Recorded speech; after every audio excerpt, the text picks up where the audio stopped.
Hi పిల్లలు, good morning. Praise the lord. ఈరోజు వాక్యం చదువుదామా?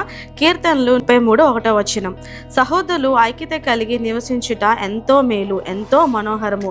పిల్లలు, సహోదరులందరూ కూడా ఎలా ఉండాలంటే, ఐక్యత అంటే యూనిటీ, కలిసి ఉండాలి. మనం ఉంటున్నామా? అస్సలు అన్న అంటే పడదు, అక్క అంటే పడదు, చెల్లంటే పడదు, ఫ్రెండ్స్ అన్న మనకి చాలా కోపం. కానీ అలాంటి వారంటే ఏసైకి అస్సలు ఇష్టం లేదు. ఏసైకి ఎప్పుడు ఎలా ఉండాలంట? యూనిటీగా కలిసి ఉండాలి. అలా యూనిటీతో ఎవరైతే ఉంటారో, కుటుంబంలో కావచ్చు, ఫ్రెండ్స్తో కానీ ఎవరైతే యూనిటీ మెయింటైన్ చేస్తారో వాళ్ళకి వాళ్ళ లైఫ్లో ఏమొస్తుంది తెలుసా?